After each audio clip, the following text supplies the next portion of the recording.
When we meet e-commerce founders and business owners for the first time, the first question we ask is, hey, what numbers do you look at? And the typical response is, sales dashboard from Shopify? Now don't get me wrong, Shopify is a great platform and has great front-end metrics. But when it comes to understanding the financial performance of your business, it's not the best form of business intelligence to run your company. Why? Well, it's because revenue is a vanity metric. The biggest problem with just looking at your sales is that it doesn't tell you if you're actually making any profit. What matters more than sales is your gross profit. Now, gross profit is more important than measuring sales because it shows the quality of your sales. Gross profit is the most important metric in your business because it is a true measure of the profit your business needs to generate to cover your fixed expenses like your wages and rent. To calculate your gross profit, you need to consider all of the direct expenses associated with selling your product. These direct cost expenses include the cost of goods sold, i.e. that's the cost of your product, the inbound shipping costs and freight costs, merchant fees and selling fees like Amazon, Stripe, PayPal, and Afterpay, and all the fulfillment costs, postage and pick and pack charges.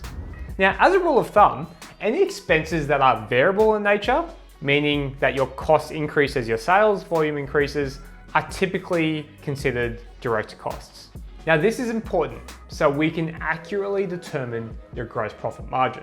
Your gross profit margin will vary depending on what you sell.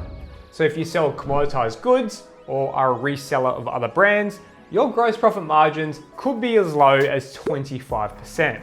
If you sell your own products, classic D2C, you should be achieving margins anywhere between 40% to upwards of 60%. It goes without saying that the higher the gross profit margin, the better. The best businesses in the world have strong gross profit margins. So, what's a good gross profit? If you're an FMCG business that does less than $10 million of sales every year, and your goal is to build a profitable, sustainable business, our recommendation is that you should target gross profit margins of 40% plus.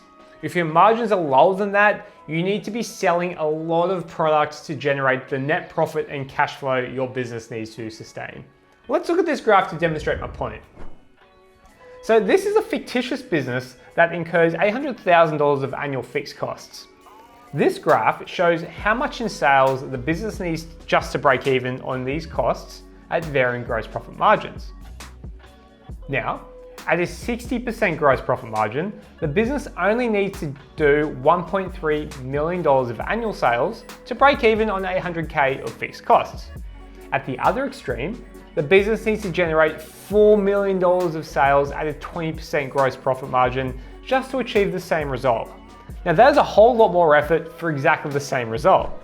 Gross profit margins are one of the most important metrics to understand your business's financial health. Now, as a founder and manager, your goal should be to innovate on your product and service, to explore ways on how you can maximize your gross profit margins. So, next time you're looking at your financial reports, look at gross profit, not sales. It's a far more representative picture of how your business is really doing.